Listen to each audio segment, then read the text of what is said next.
Alec Busse normally joins us on Fridays. We got him today. Get you caught up on what's happened. The Jam has come to the Peach Jam come to a close. 3SSB come to a close. A lot of all the action that was going on last week and last weekend. Um, just anybody that is everybody was playing somewhere, and Indiana had about a dozen recruits. I would have guessed. Alec, would you say that's correct that they're looking at? Maybe a little bit more. I feel Yeah. like there's always new ones popping up. Someone plays well in one of these games on the sneaker circuits, and a coach is watching, and they add him to the recruiting board.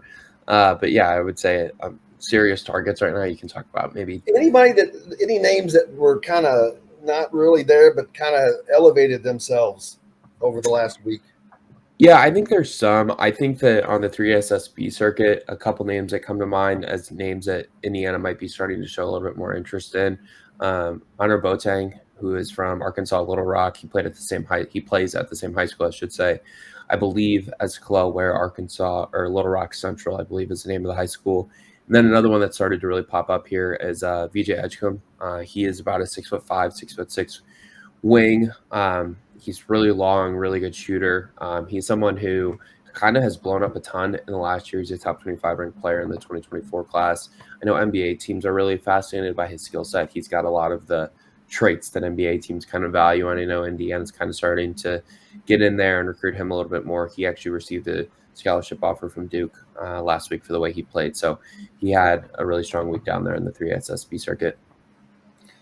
And then, of course, there were several guys that Indiana was already deep into. Obviously, playing virtually everybody that Indiana is deep into as far as recruiting. We're playing at one of these two sites. Of course, so the local guys, Trent Sisley and Jalen Harrelson, of course, playing with Indiana Heat.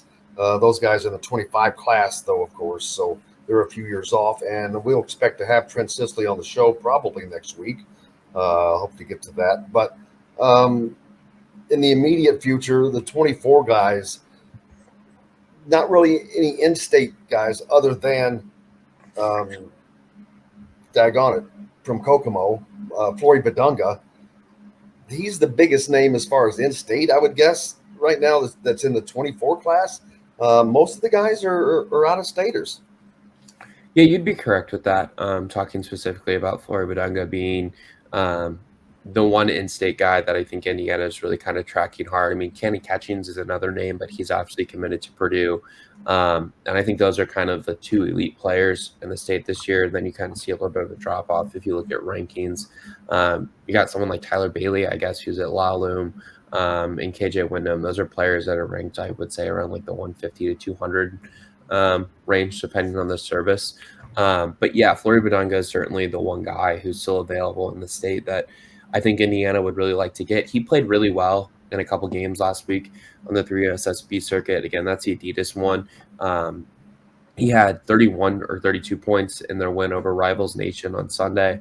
So that was obviously impressive. He also had another game where he had 10 points over another team on the circuit.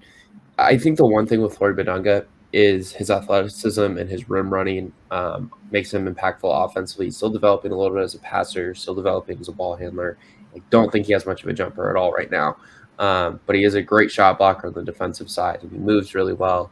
I think a decision could be coming from him in the next couple weeks, months or so.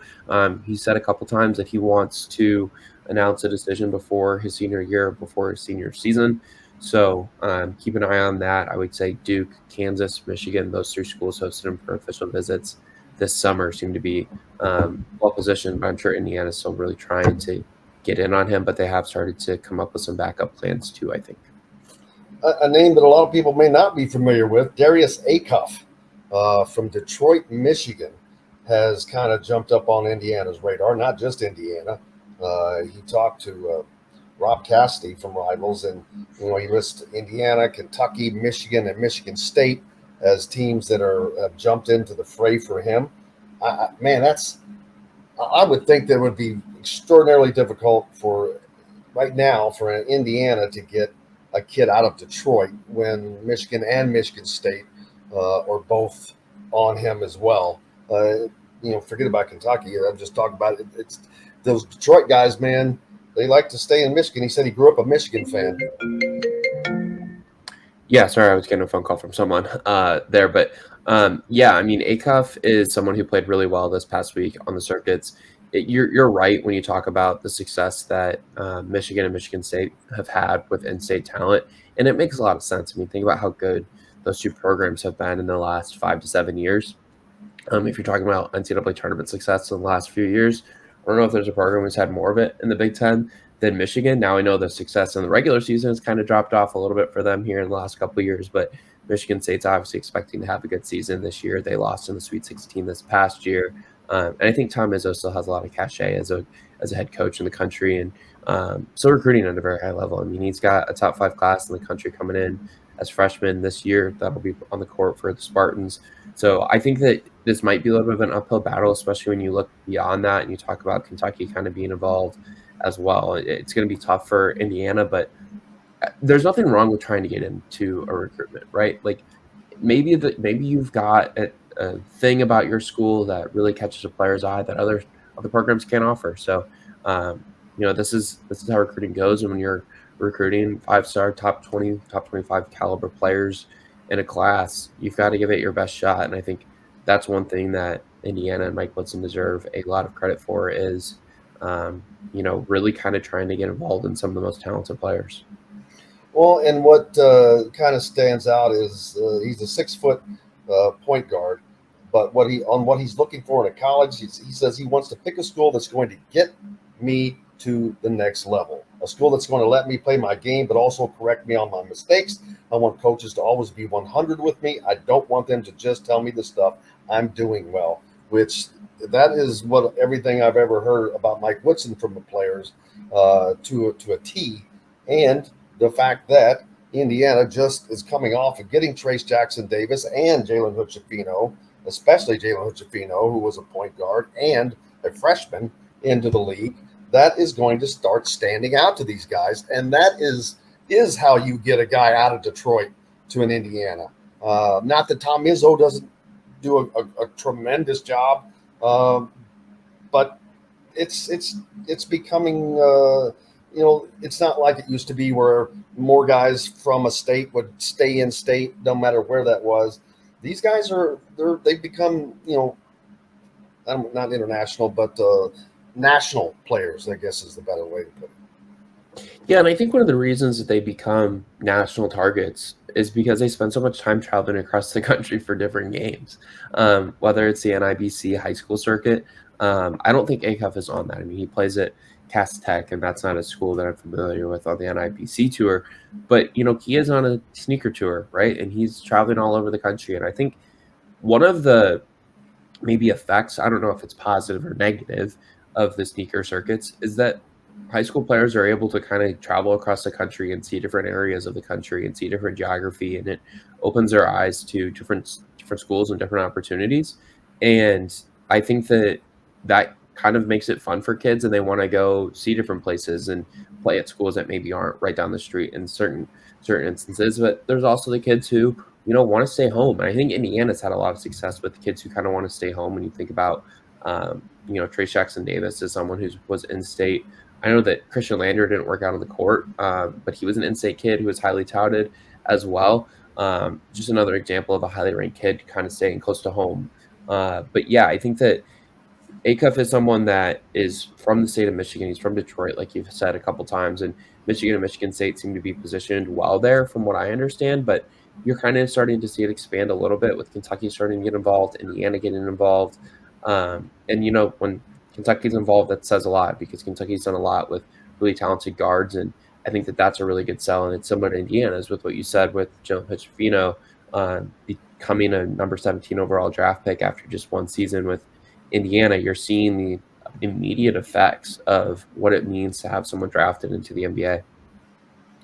Absolutely. And with Indiana's recruiting really picking up this past season, having landed the likes of Khalil Ware and Mbako and those guys, it just continues to raise the bar. And if Indiana continues, if they can get to a point to where they're putting in a player a year to the NBA, it's that takes things to another level because while right now they still have the most former players in the NBA compared to other Big Ten schools, that's with doing it once. They hadn't put a player in since Romeo Langford. Uh, what was that, 19 or 20? And so you go a span of 3 years without getting a guy. And even though you got two in this year, but that span, I don't think that's going to be happening going forward with Mike Woodson here. I'm going to be surprised if they're at the worst they don't get a guy in the league every other year, if not sometimes averaging one a year from here out. Yeah, I mean, I think that's certainly the hope, is getting at least one guy drafted every single year, and there are certainly pieces on this year's roster who could turn into that. You talked about Chloe Ware. He's someone who, early mock drafts at this point for the upcoming season really mean nothing, but he's someone who's been mocked as a potential lottery pick. Mackenzie Mbako, I've seen mocked as a And potential late potential round. and perception is reality a lot of the time. It is. You're right. And now it's up to the players to go out and prove it, right? And I think that's kind of where it kind of goes now, is the players have to go out there and prove it, and they have to play hard, and they have to have success. And a lot of times for players to be able to do those things, it's on the coaching staff to put them in a position to be successful. So, and I think we've seen that Indiana's coaching staff has done that. I mean, Joe Hitchafino turned into a first-round draft pick when people didn't think that was capable of him entering his freshman season. And he was able to do that because he was put in a position to be successful. Trey Jackson Davis was able to be drafted very late because Indiana put him in a position to be successful, and they really improved his game over the last 2 years. So, you combine all those things, and you just hope, if you're an Indiana fan, that it continues to trend in that direction where players are put in positions to be successful and thrive given their talents, and NBA organizations take notice of it, because it's only going to continue to improve the program. It's really hard to win in college, especially at a high level, in terms of going to a Final Four, winning a national championship, and those are the expectations that Indiana has for themselves and IU fans have. It's hard to do those things without NBA talent on your roster. So it'll be interesting to see how well Indiana continues to get impressive players on the roster and get them to the NBA.